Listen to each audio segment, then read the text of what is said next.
శ్రీ రామకృష్ణ ప్రభ ఛానల్ను చూడండి, మాసపత్రికను చదవండి. జై శ్రీ రామకృష్ణ. రామకృష్ణ ప్రభ ప్రేక్షకులకి నమస్కారం. ఈ మధ్యకాలంలో కొంతమంది స్టూడెంట్స్ లేదా ఇరుగు పొరుగు వాళ్ళు అడిగినటువంటి సందేహాలు, కొన్ని వాళ్ళకి సమాధానాలు నేను ఇచ్చినవి, ఇవి మీ ముందు ఉంచుదామన్న ఉద్దేశంతో, ఉపయోగపడతాయన్నటువంటి ఉద్దేశంతో ఈ వీడియో చేస్తున్నాను. ఒక 4 క్వశ్చన్స్ అడగడం జరిగింది కొంతమంది. వాటి యొక్క సమాధానాలు ఇప్పుడు మీతోటి షేర్ చేద్దాం అనుకుంటున్నా.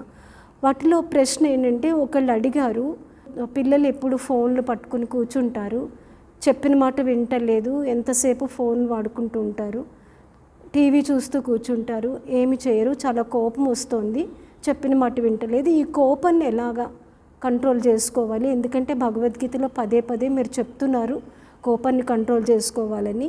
మరి దానికి పరిష్కారం ఏంటి? ఈ కోపం వస్తుంది కదా, దీన్ని ఏ విధంగా మేము కంట్రోల్ చేసుకోవాలి అని కొంతమంది నన్ను అడగడం జరిగింది. అయితే ఏంటంటే, ఇక్కడ పిల్లలు టీవీ చూడడము, ఫోన్ వాడడం అనేది చాలా సహజమైనటువంటి విషయం. ఇది అందులో ఈ కాలంలో లాక్డౌన్ టైంలో ఇంట్లో ఉంటున్నారు కాబట్టి తోచక వాళ్ళు చేస్తూ ఉంటారు. అందుకని ముందు మనం గ్రహించుకోవాల్సిన విషయం ఏంటంటే, అది పెద్ద తప్పు అయితే కాదు. కాకపోతే ఏంటంటే, వాళ్ళు మాట వింటలేదని, ఎంతసేపు అక్కడే కూర్చుంటున్నారని, చేయవలసిన పనులు చేయటం లేదని మనకి కోపం రావడం సహజము. కాకపోతే ఏంటంటే, అది ఒక పెద్ద తప్పు కాదు. కాబట్టి మనం ఆ విధంగా అర్థం చేసుకున్నట్టయితే వాళ్ళ మీద వచ్చేటువంటి కోపం కొంత తగ్గుతుంది. ఇప్పుడు కోపం అస్తమాటు అందరికీ రాకపోవచ్చు. కొన్నిసార్లు కోపం తెచ్చుకొని కోపం నటించవలసిన అవసరం ఉంటుంది పిల్లల దగ్గర. ఎందుకంటే పిల్లలు మనం చెప్పిన మాట విననప్పుడు ఎప్పుడు నవ్వుతూనే ఉంటే ఇంక నన్ను ఏమనరు కదా అన్నటువంటి అభిప్రాయం వాళ్ళలో కలుగుతుంది. కాబట్టి ఆ అభిప్రాయం కలగకుండా ఉండాలి అంటే కొన్నిసార్లు కోపం నటించవలసి వస్తుంది. అంతేగాని సీరియస్గా కోపం తెచ్చుకునేటువంటి విషయం అయితే ఇది కాదు. కాబట్టి కొంచెం మనం కంట్రోల్ చేసుకోవాల్సిన అవసరం ఉంది. ఎందుకంటే ఎక్కడ చూసినా అందరూ చిన్నపిల్లలే కాకుండా పెద్దవాళ్ళు కూడా ఆల్మోస్ట్ తమ టైం అంతటినీ కూడా టీవీ ముందు కానీ లేదా ఫోన్లతోటి కానీ వాడుకుంటున్నారు. కాబట్టి మనం ఇది నిత్య జీవితంలో జరుగుతున్న విషయం అని గ్రహించుకొని, గుర్తు పెట్టుకొని, వాళ్ళకి చెప్పవలసిన విధంగా చెప్తూ, అవసరమైన దగ్గర కొంచెం కోపం కూడా ప్రకటన చేస్తూ దారిలోకి తెచ్చుకోవాల్సి ఉంటుంది. కాకపోతే ఈ కోపం గురించి ఎక్కువగా ఆలోచిస్తుంటే, లేదా వాళ్ళు పదే పదే తప్పు చేస్తున్నారని మనం దాని గురించి ఎక్కువ ఆలోచిస్తుంటే కోపంలో డెప్త్ పెరుగుతుంది. అంటే అది కోపం ఎక్కువ ధృవపడకుండా, అది ద్వేషంగా మారకుండా మాత్రం జాగ్రత్త పడాల్సిన అవసరం తప్పకుండా ఉంది. కోపం రావడం అన్నది మానవ సహజం. అస్సలు కోపం రాకుండా ఉండేటువంటి మనుషులు ఉండరు. మనం సాధారణంగా కనిపించరటువంటి వాళ్ళు. ఒకవేళ వచ్చినా కూడా దాన్ని కంట్రోల్ చేసుకోవడం అంటే దాని గురించి అది పెద్ద తప్పు కాదు అని, ముఖ్యంగా ఈ విషయం పెద్ద తప్పు కాదు అని మనం మనసులో పెట్టుకున్నట్టయితే వాళ్ళ మీద ఎక్కువ కోపం రాదు. ఇంకా ఆ తర్వాత నెమ్మదిగా వాళ్ళతోటి మంచి మాటలు చెప్పో, చదువుకుంటే మంచి మార్క్స్ వస్తాయనో, లేదా ఇంకేదో వాళ్ళకి వేరే చిన్న చిన్న ప్రామిసెస్ చేయడం. అంటే నువ్వు ఇది చదువుకున్నట్టయితే ఇంకేదో ఇస్తాను, ఇట్లాంటివి చిన్న ప్రామిసెస్ ఒక తల్లి చేసేటువంటి విధంగా పేరెంట్ తీసుకున్నట్టయితే కొంతవరకు పిల్లల్ని కంట్రోల్ చేయవలసిన అవసరం ఉంటుంది. వాళ్ళు చూసేటువంటి ఆ ఫోన్లోనే చిన్నపిల్లలకు సంబంధించినటువంటి ప్రోగ్రామ్స్ చూపించి, మళ్ళీ తర్వాత క్లాస్ లెసన్స్ చదువుకోమని చెప్పి ఈ విధంగా చేయడం ద్వారా కొంతవరకు మనం మార్చగలిగేటువంటి అవకాశం ఏర్పడుతుంది.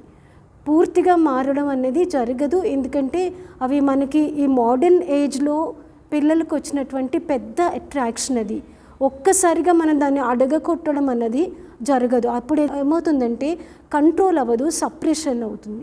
సప్రెషన్ వల్ల ఇంకొంచెం పెద్ద ప్రాబ్లమ్స్ వస్తాయి. అంటే ఇప్పుడు నొక్కి పెడితే అది రెట్టింపై పెరుగుతుంది. అందుకని జాగ్రత్తగా దాన్ని కంట్రోల్డ్గా మార్చాలి తప్ప దాన్ని సప్రెస్ చేయడం అనేది, అంటే అణగత్రొక్కడం అనేది తప్పు. అది చేయకూడదు. ఇక రెండో ప్రశ్న ఏంటంటే, ఒకళ్ళు అడిగారు, రాగద్వేషాలు అన్నటువంటివి మనం పోగొట్టుకోవడం, ఇది సర్వసంగ పరిత్యాగం అంటే రాగద్వేషాలు పోగొట్టుకోవాలి, దీనికి ఈ విధంగా సాధన చేయడానికి సులభమైన మార్గం ఉందా అని. దీనికి రాగద్వేషాల్లో రాగం అనేది ఏంటంటే ఒకళ్ళ మీద అమితమైనటువంటి ఇష్టం కానీ, అటాచ్మెంట్ కానీ, ప్రేమ కానీ ఉండడం, దాన్ని రాగం అంటాం. ఇక ద్వేషం అనేది కోపం వల్ల కలిగేటువంటిది. రాగం నెమ్మదిగా మానుకోవచ్చు, కానీ ద్వేషం మాత్రం రాకుండా కాపాడుకోవడం అనేది చాలా అవసరం. ఎందుకంటే ద్వేషం అనేది దుష్ట గుణాలలో, దుష్ట లక్షణాలలో, మనం ఇంతకుముందు చెప్పుకున్నట్టుగా అసురీ లక్షణాల్లో ఈ ద్వేషం అన్నది ఒకటి. కాబట్టి ద్వేషం రానివ్వకూడదు.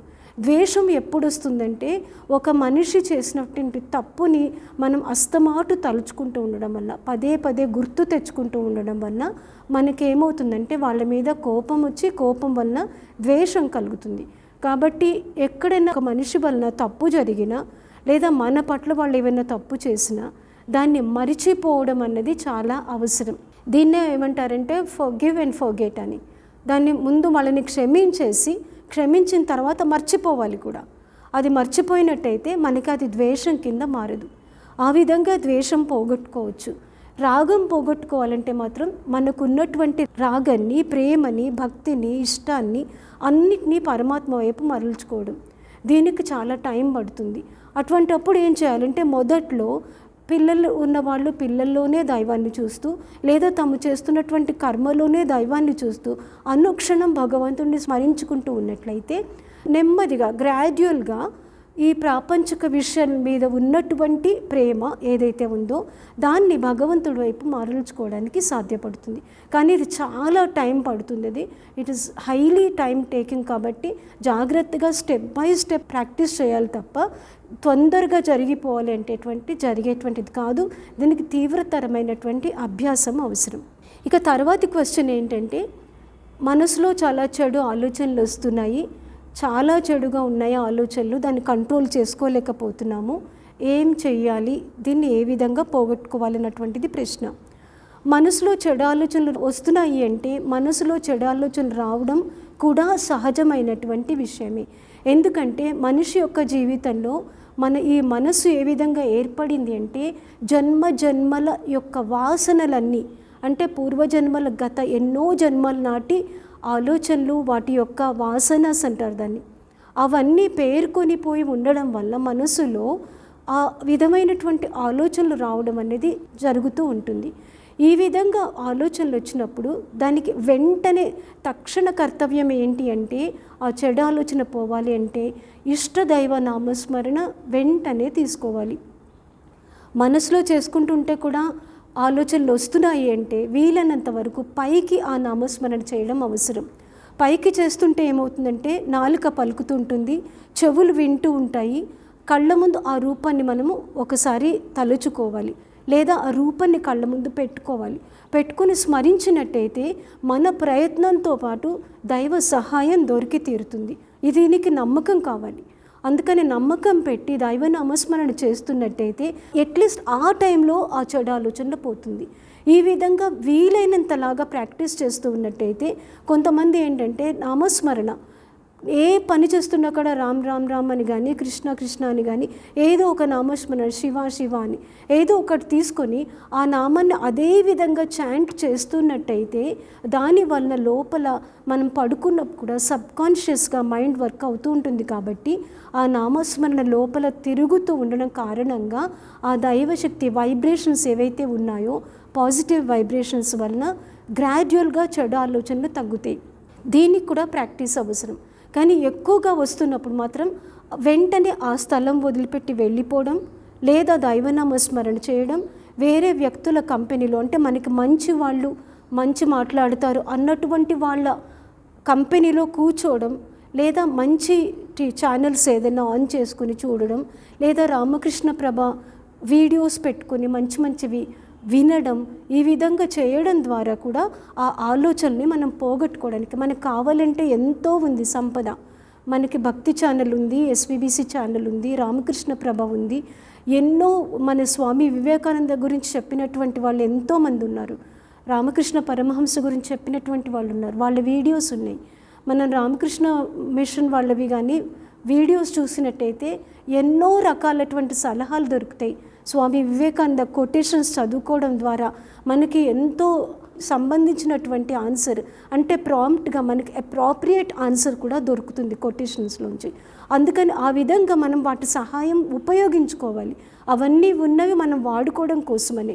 ఎప్పుడైతే చెడు మనని అధిగమించడానికి, మన మంచిని ఓడించడానికి ప్రయత్నం చేస్తుందో అప్పుడు వెంటనే మనం ఇటువంటి సహాయం తీసుకున్నట్టయితే, ఎందుకంటే ఇవి ఉన్నవే దాని గురించి, ఇవి అన్నీ చేస్తున్నవే దాని గురించి కాబట్టి ఏదైనా తీసుకుని విన్నట్టయితే తప్పకుండా, లేదా ఒక బుక్ మనకు అందుబాటులో ఉన్నటువంటి ఒక సద్గ్రంథం తీసుకొని చదువుకున్నట్టయితే వెంటనే ఆ ఆలోచనల్ని పోగొట్టుకోవడానికి వీలవుతుంది. ఇంకా తర్వాతి ప్రశ్న ఏంటంటే, అస్తమాటు సంతోషంగా ఉండాలి, నేను ఎప్పుడూ సంతోషంగా ఉండాలి, ఇది కుదురుతుందా? అస్తమాటు సంతోషంగా ఉండాలి అంటే ముందు కావాల్సినటువంటిది ఏంటంటే సాటిస్ఫాక్షన్, తృప్తి కావాలి. మనకి ఏది ఉందో దాంతో మనం సంతృప్తిగా ఉన్నట్టయితే ఎక్కడ ఉన్నా, ఎటువంటి పరిస్థితిలో ఉన్నా కూడా మనం ఆనందంగానే ఉండగలుగుతాము. ఎంత గొప్పవాళ్ళైనా, ఎన్ని ఫెసిలిటీస్ ఉన్నా కూడా సాటిస్ఫాక్షన్ అన్నది ఒక్కటి లేకపోతే మానవుల్లో ఆనందం అన్నది కలగదు. అందుకని మనకి ఉన్నదాంతో తృప్తి పడడం అన్నది చాలా అత్యవసరమైనటువంటిది. అందుకని ఆ విధంగా ఉన్నదాంతో సాటిస్ఫై అవుతూ నేను ఎంతో బాగున్నాను, భగవంతుడు నాకు ఇన్ని ఇచ్చారు, మంచి చూపునిచ్చారు, మంచి వాక్కునిచ్చారు, సద్గ్రంథాలు చదవడానికి అవకాశం ఇచ్చారు, రామకృష్ణ ప్రభ, రామకృష్ణ మిషన్ వాళ్ళతోటి బంధాన్ని ఇచ్చారు. ఈ విధంగా తలుచుకోవడం ద్వారా ఏమవుతుందంటే, నాకు ఇన్ని ఇచ్చారు కాబట్టి నాకు లేనిది ఏంటి అని మనం అడిగి చూసినట్టయితే మనకు సాటిస్ఫాక్షన్ కలుగుతుంది. దానివల్ల ఆనందం, ఎక్కడ తృప్తి ఉందో అక్కడ ఆనందం ఉంటుంది. అంతేకాకుండా మన జీవితం అంతా ఆనందమయమైనటువంటిది అని ఎక్కడ మనకి తెలియదు. ఎందుకంటే శ్రీకృష్ణ పరమాత్మ భగవద్గీతలో ఈ శరీరాన్ని గురించి చెప్తూ ఇది దుఃఖాలయం అశాశ్వతం అని చెప్తారు. అంటే ఈ శరీరమే దుఃఖానికి ఆలయమని, అంతేకాకుండా ఇది అశాశ్వతమైనటువంటిదని.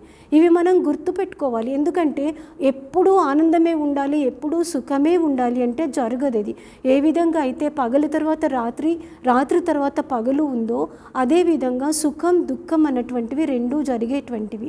అందుకని ఈ చక్రానికి సైక్లిక్గా వెళ్తున్నటువంటి ఈ ప్రాసెసెస్కి మనమే ట్యూన్ చేసుకోవాలి, మనమే అడాప్ట్ చేసుకోవాలి, అలవాటు పరుచుకోవాల్సి వస్తుంది.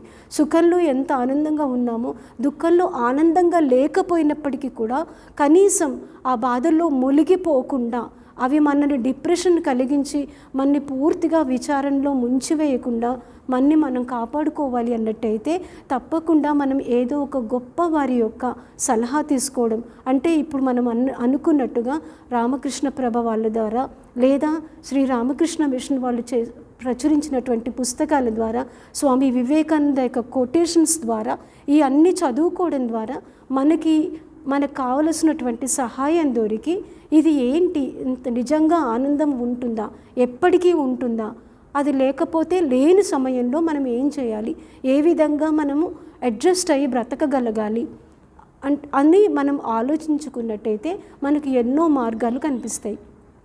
ఆ విధంగా, ఎందుకంటే అన్నీ గడిచిపోతాయి, చెడు గడిచిపోతుంది, అదేవిధంగా మంచి గడిచిపోతుంది. అందుకని ఆ విధంగా మనం చూసుకున్నట్టయితే మనం చెడు తర్వాత మంచి వస్తుంది అనేటువంటి ఒక ఆశని పెట్టుకున్నట్టయితే మనకి తప్పకుండా మంచి జరుగుతుంది. దానికోసం ఎదురు చూడాలి. రామాయణంలో కౌసల్యాదేవి శ్రీరామచంద్రుడు అరణ్యవాసం నుంచి తిరిగి వచ్చిన తర్వాత ఆమె శ్రీరాముడితో చెప్తారు, ఏదో ఒకనాటికి ఇంత మంచి రోజు వస్తుంది అన్నట్టయితే ఎంతకాలమైనా జీవించి ఉంటాము అని. అంటే ఏంటంటే ఆశ, ఒక ఆశ అన్నది ప్రతి మనిషికి కూడా ప్రాణాన్ని నిలుపుతుంది. కాబట్టి మనకి నిరాశ కలిగినప్పుడు నిరాశ తర్వాత ఆశ కూడా ఉంది అని గుర్తుపెట్టుకున్నట్టయితే మనం ఆ మంచి జరుగుతుందన్నటువంటి మంచి కోసమని ఎదురు చూస్తూ ఈ చెడు రోజుల్ని ఏదో విధంగా గడుపుతాము. అటువంటప్పుడు భగవన్ నామస్మరణ ఇంకా ఎక్కువ చేయాలి, భగవత్ చింతన ఇంకా ఎక్కువ అవసరము. ఎప్పుడైతే మనకి చెడు కాలం నడుస్తుందో అప్పుడు భగవన్నామస్మరణ పెంచుకోవడం, దైవం గురించి తెలిసినటువంటి వాళ్ళ సాంగత్యంలో ఉండడం, ఇవి చేయడం ద్వారా మనం ఆ చెడు కాలాన్ని కూడా తప్పకుండా అధిగమించవచ్చు. అందుకని మనం చెడు కాలం నడుస్తుందని బాధపడకుండా మంచి కోసం ఎదురు చూసి ఆనందం ఒక్కటే ఉంటుంది అనుకోకుండా మనకి దుఃఖం కూడా కలుగుతుందని, దుఃఖంలోంచి ఎలా దాటగలగాలి అన్నది మనం తెలుసుకొని దానికి కూడా అలవాటు పడ్డట్టయితే తప్పకుండా మనకి ఆనందం అనేది కలుగుతుంది.